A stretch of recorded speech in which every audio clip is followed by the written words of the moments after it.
Hello everyone, CGPSC ABCD में आप सभी का स्वागत है। इस वीडियो में हम कंप्यूटर के टॉप 20 क्वेश्चंस देखेंगे।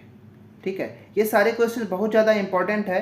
जैसे कि आप सभी को पता है कि सीजी व्यापम के सारे एग्जाम में कहीं ना कहीं कंप्यूटर के क्वेश्चन पूछे जाते हैं। सीजी व्यापम में ही क्यों, सीजीपीएससी में भी कई बार से पूछे जाते हैं। इसके बाद एसएससी हो गया, रेलवे हो गया, या फिर बैंकिंग के एग्जाम हो, सारे एग्जाम में पूछे ही जाते हैं। जैसे हॉस्टल वार्डन का जो एग्ज़ाम है, इसमें आपको पता ही है कि कंप्यूटर का कितना ज़्यादा वेटेज है। सहकारी बैंक भर्ती एग्ज़ाम है, उसमें भी कंप्यूटर क्वेश्चन पूछे जाएंगे ही शायद। तो आपको ये क्वेश्चंस लगा के देखना है कि 20 में से आपका कितना सही हो रहा है, और आप लास्ट में कमेंट करेंगे कि आउट ऑफ 20 आपका कितना आ रहा है। ठीक है, तो चलिए लेट ना करते हुए हम क्वेश्चन की ओर बढ़ते हैं और देखते हैं कि पहला प्रश्न क्या है। पहला प्रश्न है कि निम्नलिखित में से कौन सा या फिर कौन से सही है। GUI graphical user interface, VDU visual display unit, ALU algorithmic logic unit, इसमें से कौन कौन से सही है। 1 और 2, 1 और 3, केवल 3 या फिर केवल 2। तो जैसे आप सभी को शायद पता होगा कि जो ग्राफिकल यूजर इंटरफेस का GUI का फुल फॉर्म होता है, तो ये बिल्कुल सही है। VDU का full form visual display unit होता है, ये भी ठीक है। बट ALU का full form algorithmic logic unit नहीं, बल्कि इसके जगह क्या होता है, अरिथमेटिक लॉजिक यूनिट। ठीक है, अरिथमेटिक लॉजिक यूनिट होता है ALU का फुल फॉर्म। ठीक है, तो यहाँ पे ये गलत लिखा हुआ है, एल्गोरिथमिक लिख दिया हुआ है, जिसकी वजह से ये गलत हो जाएगा। मतलब 1 और 2 सही है, इसीलिए ऑप्शन नंबर ए जो हमारा राइट आंसर हो जाएगा। ठीक है, दूसरा प्रश्न है, किसी विशेष प्रकार के संगीत उपकरणों को साउंड कार्ड से कौन सा पोर्ट द्वारा जोड़ा जाता है। मतलब अगर किसी विशेष प्रकार का कोई संगीत का उपकरण है तो उसको साउंड कार्ड से जोड़ा जाएगा, लेकिन कौन से पोर्ट का यूज़ किया जाता है साउंड कार्ड से जोड़ने के लिए। बस पोर्ट का, CPU पोर्ट का, USB पोर्ट का, या MIDI मिडी पोर्ट का, किसका यूज़ किया जाता है। तो इसका आंसर होगा option number D, MIDI card का यूज़ किया जाता है संगीत उपकरणों को साउंड कार्ड से जोड़ने के लिए। ये जो MIDI है, इसका फुल फॉर्म याद रखिएगा, एग्जाम में पूछा जाता है कई बार से। इसका फुल फॉर्म है M से म्यूजिकल, I से instrument, musical instrument, digital interface, digital interface, ये MIDI का फुल फॉर्म है। तो याद रखिएगा, MIDI जो पोर्ट होता है, इससे संगीत उपकरणों को साउंड कार्ड से जोड़ा जाता है। तीसरा प्रश्न है, BIOS बायोस्पीक पढ़ते हैं इसको, इसका फुल फॉर्म क्या होता है, पूर्ण रूप क्या होता है। बेसिक इंट्रा ऑपरेटिंग सिस्टम, दूसरा बेसिक इंटरनल ऑर्गन सिस्टम, तीसरा बेसिक इनपुट आउटपुट सिस्टम, और चौथा बेसिक इंटरनल आउटपुट सिस्टम। तो इसका राइट आंसर होगा ऑप्शन नंबर सी। ठीक है, बायोस का फुल फॉर्म क्या होता है, बेसिक इनपुट आउटपुट सिस्टम। ठीक है, बेसिक इनपुट आउटपुट सिस्टम जो है बायोस का फुल फॉर्म होता है। इसका आंसर हो जाएगा ऑप्शन नंबर सी। ठीक है, 3 प्रश्न हो गए। चलिए चौथा प्रश्न अब देखते हैं। चौथा प्रश्न है, कंप्यूटर प्रोसेसर की गति को निम्नलिखित में से किसमें मापा जाता है। देखिए, कंप्यूटर की जो प्रोसेसर होता है उसकी स्पीड बहुत अधिक होता है। ठीक है, तो उसको मेजर करने के लिए हम कौन सा जो मापने की पद्धति है उसका यूज करते हैं, बताइए। BPS, MIPS, BOD या फिर हर्ट्ज, किस में मेजर किया जाता है कंप्यूटर के प्रोसेसर की गति। तो इसका आंसर है option number B, MIPS। MIPS का फुल फॉर्म भी पूछा जाता है, याद रखिएगा। इसका फुल फॉर्म होता है, एम से होता है मिलियंस। ठीक है, मिलियंस इंस्ट्रक्शंस, मिलियन होगा ना, मिलियन इंस्ट्रक्शंस पर सेकेंड। ठीक है, मिलियन इंस्ट्रक्शंस पर सेकेंड MIPS का फुल फॉर्म होता है, याद रखिएगा। तो प्रोसेसर की गति MIPS में मेजर किया जाता है। पांचवा प्रश्न है, इंकजेट प्रिंटर के रंगीन स्याही के बोतल में मूल रंगों की संख्या कितनी होती है। जो हमारा इंकजेट प्रिंटर होता है, तो उसका जो इंक का बॉटल होता है, जिसको कार्ट्रिज कहते हैं, तो उसमें कितने मूल फंडामेंटल कलर होते हैं। 2, 3, 4 या फिर 5, कितने होते हैं। तो इसका आंसर है ऑप्शन नंबर सी। जो इंकजेट प्रिंटर का जो इंक वाला जो कार्ट्रिज होता है, उसमें 3 प्रमुख रंग होते हैं। ठीक है, कितने, 3। कौन कौन से 3 रंग होते हैं, तो वो भी याद रखिएगा, रेड, ब्लू और येलो। ठीक है, रेड, ब्लू और येलो। ग्रीन RBG नहीं होता है, येलो हो जाता है, याद रखिएगा। ठीक है, रेड, ब्लू, येलो, लाल, नीला और पीला। ठीक है।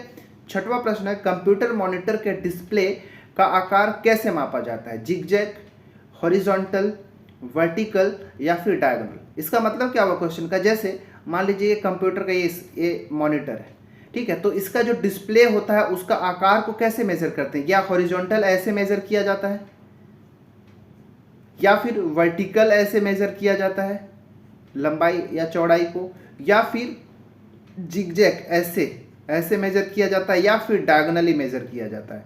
तो याद रखिएगा, जो भी कंप्यूटर का जो मॉनिटर होता है उसको डायगोनली उसके आकार को मेजर किया जाता है, यहाँ से लेके यहाँ से।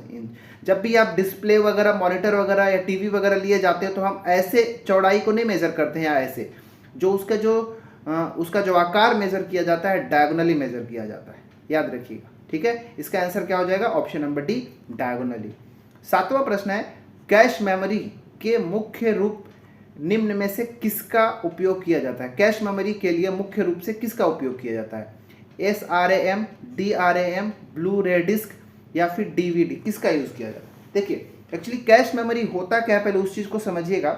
जैसे हमारा कोई प्राइमरी मेमोरी है, ठीक है, प्राइमरी मेमोरी तो आप जानते होंगे, रैम, रोम, ये सब प्राइमरी मेमोरी होता है।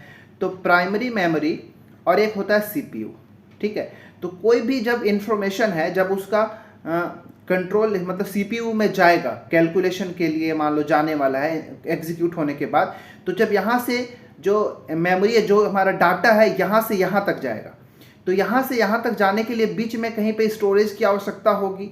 तो ये वाला पार्ट जो है ये कैश मेमोरी होता है। कैश मेमोरी ही क्या करता है? प्राइमरी मेमोरी और CPU दोनों के बीच में बफर का कार्य करता है, यहाँ से यहाँ तक जाने के लिए, जहाँ पे ये स्टोरेज का काम करेगा। ठीक है, एग्जाम्पल के लिए मान लो, समझो ये रायपुर है, रायपुर से आप बिलासपुर जाना चाहते हो, रायपुर भी आपका घर है, बिलासपुर भी आपका घर है, ठीक है, यहाँ या फिर बिलासपुर आपका ऑफिस है जहाँ पे काम से जाना है रायपुर से। तो यहाँ से यहाँ तक किसके माध्यम से? बस के माध्यम से जा रहे हो ना, ये बस है, मान लो बस से होके आप जा रहे हो या ट्रेन से जा रहे हो। तो ये ही एक कैश मेमोरी की तरह काम कर रहा है, जो आपको यहाँ से यहाँ तक शिफ्ट करने में मदद कर रहा है। तो ये जो होता है ये SRAM होता है। ठीक है, रैम दो तरह का होता है। ठीक है, रैम यानी पहले तो आप सभी को पता है रैंडम एक्सेस मेमोरी, ये दो तरह का होता है, SRAM और DRAM, स्टैटिक रैम और डायनेमिक रैम। तो कैश मेमोरी जो बेसिकली होता है वो SRAM से बना होता है, स्टैटिक रैम से बना होता है, इसीलिए इसका आंसर ऑप्शन नंबर ए हो जाएगा। आठवां प्रश्न, निम्नलिखित में से यूटिलिटी सॉफ्टवेयर नहीं है। ठीक है, सॉफ्टवेयर कई तरह से होते हैं, एप्लीकेशन सॉफ्टवेयर, यूटिलिटी सॉफ्टवेयर। ठीक है, तो ये आपको बताना है कि कौन कौन सा इसमें से कौन ऐसा जो है यूटिलिटी सॉफ्टवेयर के अंतर्गत नहीं है। Disk formatting, antivirus software, spreadsheet software और बैकअप प्रोग्राम। तो याद रखिएगा, जो यूटिलिटी सॉफ्टवेयर होते हैं जो किसी स्पेशल पर्पस के लिए बनाए जाते हैं, जो हम अपनी आवश्यकता अनुसार यूज करते हैं। ठीक है, जैसे disk operating system, disk formatting जो होता है ये भी एक यूटिलिटी सॉफ्टवेयर है। ठीक है, एंटीवायरस जो हम यूज करते हैं वो भी क्या है, एक तरह का यूटिलिटी सॉफ्टवेयर है। बैकअप प्रोग्राम भी यूटिलिटी सॉफ्टवेयर है। लेकिन स्प्रेडशीट सॉफ्टवेयर जो है ये यूटिलिटी सॉफ्टवेयर नहीं, ये एप्लीकेशन सॉफ्टवेयर होता है। ठीक है, एक ऐसा सॉफ्टवेयर है, एप्लीकेशन सॉफ्टवेयर के अंतर्गत आता है, इसीलिए इसका आंसर ऑप्शन नंबर सी हो जाएगा। चलिए 8 प्रश्न हो गया। अब 9वां प्रश्न आज का है हमारा कि POST का फुल फॉर्म क्या होता है। यह इंपॉर्टेंट क्वेश्चन है। ठीक है, POST का फुल फॉर्म क्या होता है? Power on self test, program on self test, power on system test या फिर प्रोग्राम ऑन सिस्टम टेस्ट। तो इसका आंसर है option number A, power on self test. ठीक है, ये कंप्यूटर जब शुरुआत होता है बूटिंग रीबूटिंग के समय इसका यूज होता है। तो अभी आप याद रखिएगा पोस्ट का फुल फॉर्म क्या है, पावर ऑन सेल्फ टेस्ट। ठीक है, 10वां प्रश्न, निम्नलिखित में से सबसे बड़े आकार का डाटा को प्रदर्शित करता है। मतलब इसमें से कौन सा है जो बहुत बड़े आकार के होते हैं बाकी 3 के कंपैरिजन में? कैरेक्टर, फील्ड, रिकॉर्ड या फिर फाइल। इसमें से सबसे बड़ा डाटा को प्रदर्शित करने वाला कौन सा है? तो याद रखिएगा इसका आंसर है फाइल। फाइल जो है बड़ा एक डाटा को प्रदर्शित करता है। देखिए एक सीक्वेंस बताता हूं, आपको याद रखना है। डाटा का अगर सबसे छोटा देखा जाए तो सबसे छोटा जो डाटा होता है बिट होता है। ठीक है, बिट के बाद आता है बाइट। ठीक है, बाइट के बाद आता है कैरेक्टर। ठीक है, कैरेक्टर से जो बड़ा होता है याद रखिएगा फील्ड, और फील्ड से बड़ा होता है रिकॉर्ड, और रिकॉर्ड से बड़ा होता है फाइल, और जो सबसे बड़ा डाटा होता है उसको हम कहते हैं डाटाबेस। डाटाबेस ये जो है एक्चुअली में ये पूरा सीक्वेंस को आप याद रखिएगा, ये बड़े छोटे से बढ़ते क्रम में आपको लिखा गया है, bit, byte, character, field, record, file और डाटाबेस। ठीक है, ये सब डाटाबेस मैनेजमेंट सिस्टम में ये सब यूज़ किया जाता है, ये फाइल के साइज को रिप्रेजेंट करते हैं। ठीक है, याद रखिएगा, bit, byte, character, field, record, file और डाटाबेस। ठीक है, याद रखिएगा। 11वां प्रश्न है टपल क्या होता है? टेबल का कॉलम, दो आयामी टेबल, टेबल का एक रो या फिर टेबल की एक कुंजी। टपल क्या कहलाता है? देखिए, जब हम डाटाबेस की ही बात कर ले या फिर जब हम MS एक्सेल की अगर बात करते हो जिसमें हम टेबल वगैरह निर्माण करते हैं, तो टेबल में देखिए ये कुछ रो और कुछ कॉलम होते हैं। जैसे ये जो वर्टिकल है, ऐसे जो डब्बा ये पूरा दिख रहा है, ये क्या कॉलम हो गए। इधर से आप जो देख रहे हो एक रो कहलाता है। ठीक है, तो ये पूरा मिलकर रो और कॉलम मिला के ये टेबल का निर्माण करता है। तो टेबल में टपल किसको कहते हैं? तो याद रखिएगा, जो टेबल की एक रो है उसको हम टपल कहते हैं। जैसे ये यहाँ से ये वाला एक क्या हो गया, एक टपल हो गया, ये वाला क्या हो गया, एक टपल हो गया, ये क्या हो गया, एक टपल हो गया। तो किसी भी टेबल की एक रो जो होती है उसको टपल कहा जाता है। ठीक है, 12वां प्रश्न है, दो या दो से अधिक नेटवर्क को आपस में जोड़ने वाला कंप्यूटर क्या कहलाता है? लिंक, सर्वर, गेटवे या फिर ब्रिजवे। ठीक है, बताना। जैसे मान लो बहुत सारे कंप्यूटर का एक नेटवर्क ये हो गया, ये एक कंप्यूटर का नेटवर्क ये हो गया, एक और नेटवर्क हम बना लिया ऐसे। ठीक है, और बीच में एक कंप्यूटर, ये नेटवर्क इस कंप्यूटर से जुड़ा है, ये इससे जुड़ा है, इससे जुड़ा है, मतलब ये बीच वाला जो कंप्यूटर है इन सभी नेटवर्क को जोड़ने का काम कर रहा है। इसलिए ये जो नेटवर्क है इसको हम कहते हैं गेटवे। क्या कहलाएगा? गेटवे। गेटवे एक ऐसा कंप्यूटर होता है, एक होस्ट होता है जो एक से या फिर दो से अधिक नेटवर्कों को आपस में जोड़ता है। इसलिए इसका answer option number C gateway होगा। 13वां प्रश्न है, WLL का फुल फॉर्म क्या होता है? Walking landline, working loop line, wireless landline या फिर वायरलेस लोकल लूप। क्या होता है? इसका आंसर याद रखिएगा option number D, wireless local loop जो होता है WLL का फुल फॉर्म होता है। ये इंपॉर्टेंट है, एग्जाम में पूछा गया है। ठीक है, चलिए 14वां प्रश्न। 14वां प्रश्न है कि इंटरनेट पर सर्वर से अपने कंप्यूटर पर सूचना प्राप्त करने की प्रक्रिया को क्या कहते हैं? मतलब मान लो सर्वर है, ठीक है, सर्वर से क्या कर रहे हैं, मतलब कोई इंफॉर्मेशन वहां से आप अपने कंप्यूटर पे उसको लेते हो, तो उस प्रक्रिया को क्या कहते हैं? ब्राउजिंग, डाउनलोडिंग, ट्रांसफरिंग या फिर अपलोडिंग। क्या कहलाता है? देखिए, जब हम अपने कंप्यूटर में कुछ सर्च करते हैं, मान लो कोई URL डालते हैं या कुछ सर्च करते हैं, तो किसी दूसरे जो कंप्यूटर में जो सर्वर में स्टोर रहता है, एक्चुअली हम उसको खोज रहे होते हैं। ठीक है, तो हम या तो URL के थ्रू डालते हैं या फिर नेटवर्क के थ्रू हम इस वाले में जो सर्वर होता है वहाँ पे जो भी सूचना उपलब्ध होता है उसको हम चाहते हैं कि अपने कंप्यूटर में आ जाए। ठीक है, तो अपने कंप्यूटर में उस सूचना को प्राप्त करने की प्रक्रिया को हम डाउनलोडिंग कहते हैं। क्या कहते हैं? डाउनलोडिंग कहते हैं, याद रखिएगा। ये अच्छा क्वेश्चन है, पूछा गया है और इम्पॉर्टेंट है, इसलिए मैं इसको डाल दिया। कई बार से कन्फ्यूजन होता है, ब्राउजिंग लिख देते हैं, ट्रांसफरिंग, अपलोडिंग कर देते हैं, लेकिन इसका आंसर डाउनलोड। सर्वर से अपने कंप्यूटर में, खुद के कंप्यूटर में सूचना को प्राप्त करने की प्रक्रिया को हम डाउनलोडिंग कहते हैं। 15वां, साइबर लॉ की शब्दावली में DOS का फुल फॉर्म क्या होता है? देखिए, DOS से कंप्यूटर में एक और इसका फुल फॉर्म होता है डिस्क ऑपरेटिंग सिस्टम, लेकिन यहाँ पे मेंशन कर दिया साइबर लॉ की शब्दावली में क्या कहा जाता है? DOS का फुल फॉर्म क्या होता है? Disc operating system, distant operator service, distribution on system या फिर डिनायल ऑफ सर्विस। इसका आंसर है option number D, denial of service जो होता है DOS का फुल फॉर्म होता है। ठीक है, ये साइबर लॉ के टर्म्स में आता है। 16वां प्रश्न, अपनी गलत पहचान बताकर, ठीक है, अपनी गलत पहचान बताकर गोपनीय सूचना को प्राप्त करने की प्रक्रिया को या फिर प्रयास करना क्या कहलाता है? ठीक है, फिशिंग ट्रिप, स्पूफिंग, स्पैमिंग या बॉम्बिंग क्या कहलाता है? तो देखिए, अगर अपनी जानकारी को छुपाकर या फिर अपनी पहचान को बताकर, गलत बताकर हम किसी से सूचना उपलब्ध कराते हैं, या फिर कई सारे ऐसे सॉफ्टवेयर भी होते हैं, ऐसे वायरस भी होते हैं जो क्या करता है, एक दूसरे की तरह, एक वैलिड या फिर एक वैलिड कंपनी की तरह, एक ब्रांड की तरह मैसेज जाता है। ठीक है, लोग उसको क्लिक करते हैं और वायरस जो है उनके डिवाइस में, उनके सिस्टम में आ जाता है। ठीक है, तो वो जो वायरस होता है वो अपने आप को ऐसा रिप्रेजेंट करता है जैसे एक वैलिड कहीं वैलिड होस्ट से वो जो मैसेज आया हो या नोटिफिकेशन आया हो, बट ऐसा होता नहीं, होता क्या है, वायरस होता है। तो इस तरह से वो रीज़न क्या होता है, ताकि किसी दूसरे सिस्टम में जाए और वहाँ से इन्फॉर्मेशन को दूसरे जगह भेजा जा सके। ठीक है, तो इस तरह से गोपनीय सूचना को प्राप्त करने के लिए गलत पहचान बताकर उसको हम फिशिंग ट्रैप कहते हैं। ठीक है, फिशिंग ये होता है। स्पैमिंग तो जानते हो, अवांछित जो मैसेज होते हैं, बार बार अगर आपके जैसे आप ईमेल में भी देखे होंगे बहुत सारे मैसेज जो है फालतू ही आते रहते हैं जो हमारे काम के नहीं होते हैं, तो उसको हम स्पैमिंग के अंतर्गत रखते हैं। ठीक है, याद रखिए।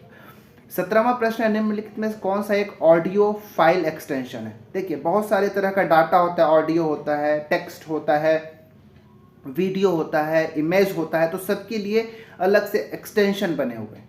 तो आपसे ऑडियो फाइल का एक्सटेंशन इसमें से कौन सा है पूछा है। ठीक है, तो देखिए GIF जो है ये तो आपको पता है एक इमेज फाइल का एक्सटेंशन है। MPG क्या है, MPG एक तरह का ये वीडियो फाइल का एक्सटेंशन है।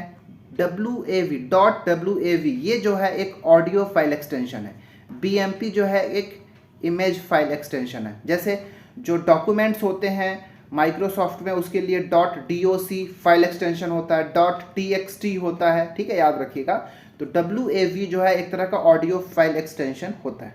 ठीक है, JPG भी एक इमेज का तो होता है, .jpg। ठीक है, याद रखिएगा। तो इसका आंसर हो जाएगा ऑप्शन नंबर सी। 18वां प्रश्न है आज का कि विंडोज़ में कट या कॉपी की गई वस्तु को प्रयोग से पूर्व कहाँ रखा जाता है। जैसे आप मान लो आपके कोई एक डॉक्यूमेंट खोला हुआ है, आप उसको कॉपी कर लिए हैं या फिर कट कर लिए हैं, अब कहीं और उसका यूज़ करने के लिए पेस्ट करना है, तो यहाँ पे यूज़ करने से पूर्व वो कहाँ पर रहता है, तो वो रहता है क्लिप बोर्ड में रहता है। ठीक है, क्लिप बोर्ड में वो यूज़ करने से पूर्व, प्रयोग करने से पूर्व जो कट या कॉपी की गई जो वस्तु होती है, जो डॉक्यूमेंट होता है, वो क्लिप बोर्ड में स्टोर रहता है। याद रखिएगा, इसका आंसर हो जाएगा क्लिप बोर्ड। 19वां प्रश्न, माइक्रोसॉफ्ट में वर्ड में न्यू डॉक्यूमेंट के लिए कौन सा शॉर्टकट की है, तो आपको शायद इसका पता हो। Option number B Ctrl+N, N मतलब न्यू। ठीक है, तो Ctrl+N का यूज़ करके न्यू डॉक्यूमेंट को बनाया जाता है, न्यू डॉक्यूमेंट ओपन किया जाता है, उसके लिए शॉर्टकट कुंजी Ctrl+N है। 20वां प्रश्न है, विंडोज़ में प्रिंट प्रीव्यू का शॉर्टकट कुंजी क्या है। ठीक है, Alt+Tab, F12, Ctrl+Alt+P या फिर Ctrl+P। देखिए दो तरह से इसका प्रिंट प्रीव्यू किया जाता है। एक जो होता है Ctrl+F12 जो होता है, इसका भी यूज़ किया जाता है प्रिंट प्रीव्यू के लिए, और Ctrl+P का भी यूज़ किया जाता है प्रिंट प्रीव्यू के लिए। तो इसका आंसर हो जाएगा ऑप्शन नंबर डी। इस प्रकार हमने 20 क्वेश्चन तो यहाँ पे देखा है कंप्यूटर का। 20 में से आपका कितना सही हुआ कमेंट करके बताएं कि सर मेरा इतना सही हुआ।